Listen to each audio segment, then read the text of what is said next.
아무튼 역시 여러분들의 신장과 간을 망가뜨릴 수 있다. 간과 신장에 치명적인 독을 만드는 영양소도 말씀드릴게요. 보통 이제 환절기 면역력을 생각하면서 우리가 영양제를 딱 생각하는 분들이 많아요. 환절기가 될 때 어떤 영양제를 먹을까? 뭔가 먹어야만 될 것 같다는 사람들이 있어요. 최근 일본에서 영양제를 먹고 사망한 사례들이 있었습니다. 영양제를 먹고요. 홍국이라는 성분의 영양제인 것으로 밝혀졌다고 하는데요. 이 쌀에 누룩 곰팡이를 넣어서 30일 정도 발효시켜서 빨갛게 변한 것을 홍국이라고 합니다. 제가 이제 발효시면 안 좋다고 하니까 그런 문자, 그런 자료들을 보내주셨어요. 역시 원장님 말이 맞네요 라고 한 분들. 네.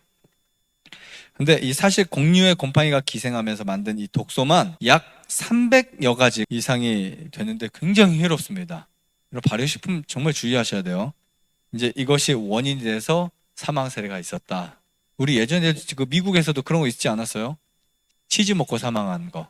치즈를 먹고 사람들이 많이 사망을 했어요. 그래서 이제 그것을 연구로 해가지고 왜 치즈 먹고 사망했을까 발견했습니다. 아민 성분. 이걸 좀 더 길게 말하면 바이오제닉 아민 성분 때문에. 한국의 된장에는 아포로톡신이 있다면 보통 곰팡이 균들이 아민 성분이 있다는 것이 발견되면서 한국에도 식약처에 아민 성분 허용량이 정해졌죠. 제 책에도 있습니다. 책에 보면 된장을 먹지 말아야 되는 이유 중에 그 아민 허용량이 넘어섰습니다, 사실.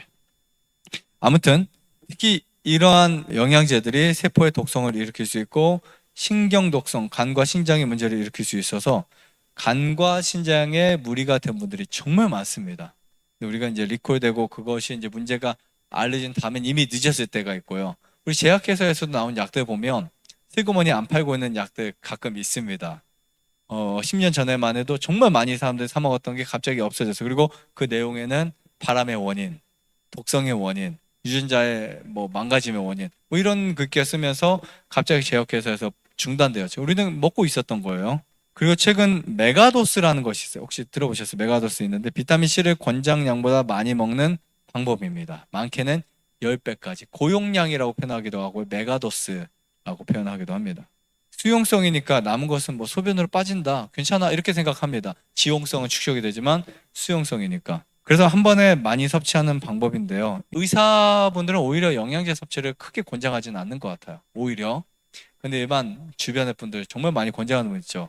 그래서 비타민이 10배, 고용량, 메가도스 이런 방식으로 암 환자들에게 먹게 합니다. 그러면 소변을 어차피 남는 거 빠져나가니까 문제가 없다. 절대 문제가 없지 않습니다. 신장에 다 문제가 생겨요. 절대 저는 권장하지 않아요. 설사, 복통 그 외 부작용이 정말 많습니다. 특히 간과 신장에 영향을 주는 영양제 몇 가지 말씀드릴게요. 첫 번째, 칼슘제가 있어요. 칼슘제. 사실 우리가 막연하게 뼈가 약하니까 사 먹었던 칼슘제, 여러분 칼슘제 먹는다고 해서 뼈가 절대 튼튼해지지 않습니다. 뼈가 튼튼해지려면 채소 드시고요. 현미밥 꼭꼭 씹어 드셔야 돼요. 그럼 뼈가 정말 많이 튼튼해져요. 제가 영상 찍은 거 하나 있을 거예요. 정말 걷지도 못하고 누워만 계셨던 분이 골밀도 정말 최악이었는데 이분이 기적처럼 일어나서 칼슘제 하나도 안 먹고요. 2끼 식사하고. 근데 이분이 누워 계시다가 병원에서는 더 이상 못 일어날 거라고 이야기하셨지만 일어나셔서 지금 10년 넘게 살고 계세요. 90세가 넘으셨습니다. 혼자 밥도 하세요. 누워서 못 일어나요. 뼈가 너무 약해지고 칼슘도 없이. 근데도 여전히 검사해보면 골밀도가 약합니다. 근데 그래도 걸을 수 있고 생활할 수 있어요. 우리 자꾸 수치에 대해서 연연하고 그렇잖아요. 골밀도가 약해서 어떻게 하지? 칼슘제 먹어봐야 골밀도 수치만 올라가는 것 뿐이에요. 수치만. 의미가 저는 없다고 생각합니다.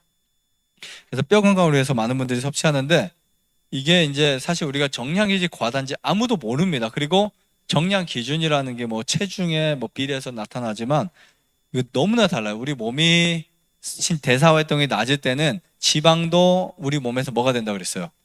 지방들이 우리 몸에 콜레스테롤 쌓일 수 있고요. 대사가 안 되면 조금 먹어도. 그다음에 과해도 중성지방이 될 수 있는 것처럼 이 칼슘제도 복용했을 때 우리 몸이 안 맞거나 혹은 과다로 섭취하게 되면 여러 가지 문제가 생깁니다. 그리고 심한 경우에 신장 결석 그리고 심장 문제가 생길 수 있다. 그래서 먹지 않는 게 좋습니다. 사실은요.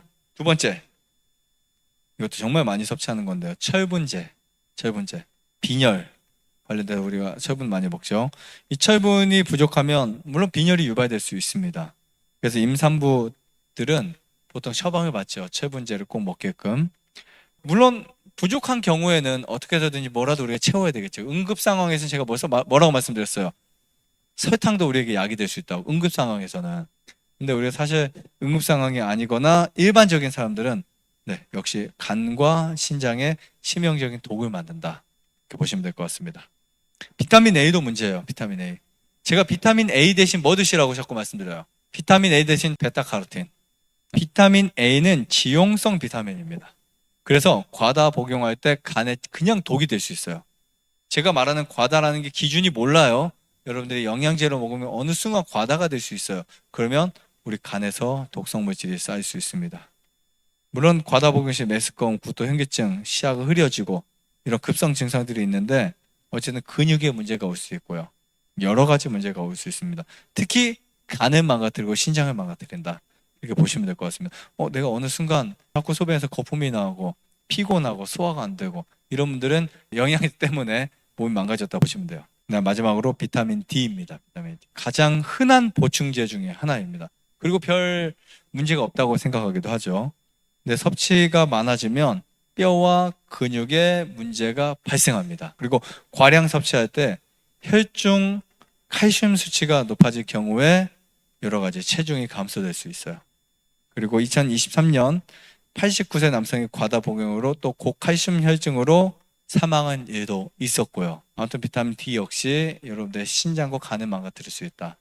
우리가 뭐 조금 먹거나 했을 때는 갑자기 망가뜨리지 않을 수 있겠지만 이것들이 조금씩 쌓여서 문제를 일으킬 수 있습니다. 그러니까 구태 여러분이 돈 들이고 막 소화에 장애가 되는 영양제 먹을 필요가 있다 없다?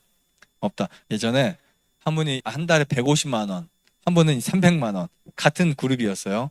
한 분이 250만 원. 영양제 그분을 관리해주는 또 그 전문가도 있었고요.